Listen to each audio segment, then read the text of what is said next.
ছেলের লাশের পাশে বসে তার মা লাশকে একটা প্রশ্ন করলো। ছেলেটা দুটো চোখ লাল টসটস করছে, পানি খাচ্ছিল, পানিটা গলায় আটকে যাচ্ছিল, পানি গিলতে পারছিল না। মা ছেলের এই অবস্থা দেখে ছেলেকে জিজ্ঞেস করে, কি রে বাবা, তোর কি কোনো সমস্যা, ডিপ্রেশনে আছিস নাকি? মায়ের কথা শুনে ছেলেটা বলে, না মা, কোনো প্রবলেমের মধ্যে নেই, কোনো ডিপ্রেশনের মধ্যে নেই। আসলে কি হয়েছে, পিকনিক হচ্ছিল তো, তাই দুটো রাত জেগে অনেক আনন্দ করেছিলাম, এই জন্য চোখটা লাল হয়ে আছে। কিন্তু ছেলেটা তার মাকে কিভাবে বোঝাবে যে ছেলেটা প্রতিটা রাত মৃত্যুর সাথে লড়াই করছে? আসলে কি হয়েছে, ছেলেটা একটা মেয়েকে ভালোবাসে, আর খুব ভালোবাসে। মেয়েটাও ছেলেটাকে ভালোবাসে। ছেলেটা ভালোবাসার এমন পর্যায়ে চলে গেছে, সে তার ভালোবাসাকে নিয়ে অহংকার করা শুরু করে দিয়েছিল। ছেলেটা তার বন্ধু বান্ধব, আত্মীয় স্বজন, পাড়াপড়শি, বড় ভাই ব্রাদার সবার কাছে যে তার ভালোবাসার কথা বলতো, আর বলতো সে যে মেয়েটাকে ভালোবাসে সে মেয়েটা কখনো তাকে ছেড়ে যাবে না, কোনো দিনও তাকে ছেড়ে যাবে না। তারপর ছেলেটা যে মেয়েটাকে ভালোবাসতো, সে মেয়েটা মাঝে মাঝে মজা করে ছেলেকে বলতো, আচ্ছা আমাকে যদি কেউ কখনো স্পর্শ করে তাহলে তোমার কেমন লাগবে? ছেলেটা কোনো কথা চিন্তা না করে বলে ফেলতো, আমি মরে যাব।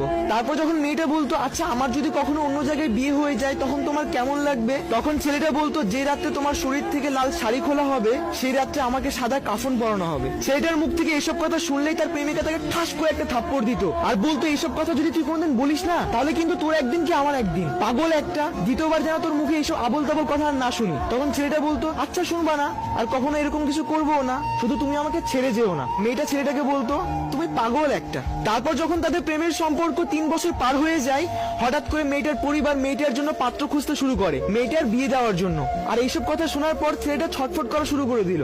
তারপর মেয়েটার পরিবার মেয়েটার জন্য পাত্র খোঁজা শুরু করে দেয়, আর ছেলেটার চাকরি খোঁজা শুরু করে দেয়। মেয়েটার পরিবার একটার পর একটা পাত্র খুঁজতে থাকে, আর ছেলেটা একটার পর একটা চাকরি খুঁজতে থাকে। এন্ড এট দ্য এন্ড মেয়েটার পরিবার মেয়েটার জন্য ভালো পাত্র পেয়ে যায়, কিন্তু ছেলেটা ভালো কাজ, ভালো চাকরি পায় না। তারপর যখন পছন্দ করা পাত্রের সাথে মেয়েটার বিয়ের সময় চলে আসে, তখন মেয়েটা ছেলেটার কাছে এসে বলে, দেখো টাকা ছাড়া তো জীবন চলা একদম অসম্ভব ব্যাপার, জীবন চলার জন্য একটু হলেও টাকা দরকার, তা না হলে কোনো কিছুই সম্ভব না। তখন ছেলেটা বলে, প্লিজ তুমি একটু অপেক্ষা করো, আমি একটা না একটা ব্যবস্থা করেই ফেলবো, এভাবে আমাকে ছেড়ে যেও না প্লিজ। তখন মেয়েটা বলল, এভাবে আর কতদিন চলবে? দেখো সবার পরিবারে একটা ইচ্ছা থাকে, আর আমিও বড় হচ্ছি, এভাবে আর কতদিন চলবে?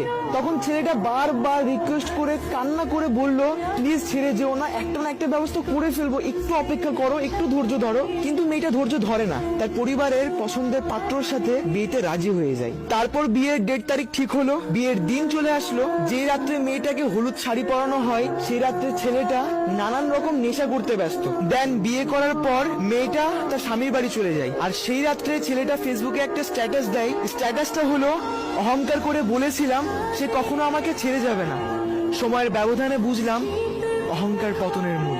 আর এইটাই ছিল ছেলেটার লাস্ট ফেসবুক স্ট্যাটাস, আর হয়তোবা লাস্ট মনের কথা। তারপর সেই রাত্রে মেয়েটার শরীর থেকে লাল শাড়ি খোলা হচ্ছিল, আর ছেলেটাকে সাদা কাফনে মোড়ানো হচ্ছিল। তার মানে ছেলেটা মরে গেছিল, সুসাইড করে ফেলেছিল। তারপর সকাল হয়, হাজারো মানুষের ভিড়, ছেলেটার লাশের পাশে বসে তার মা চিৎকার করে কান্না করছিল। আর ছেলেটার লাশের দিকে তাকিয়ে তার মা ছেলেটাকে একটা প্রশ্ন করলো, কি ছিল 3 বছরের ভালোবাসায় যে 22 বছরের ভালোবাসাকে ভুলে গেলি? তারপর হয়তো ছেলেটার পরকালের হিসাব শুরু হয়ে গেল। তার মা কান্না করছিল, আর যার জন্য মারা গেল সে তার হাজবেন্ডের জন্য হানিমুনে চলে গেল। বাহ, क्या बात है। যারা শুনছো তাদের সবাইকে বলছি, এগুলোকে ভালোবাসা না, এগুলোকে জিদ বলা হয়। So guys, if you like this video,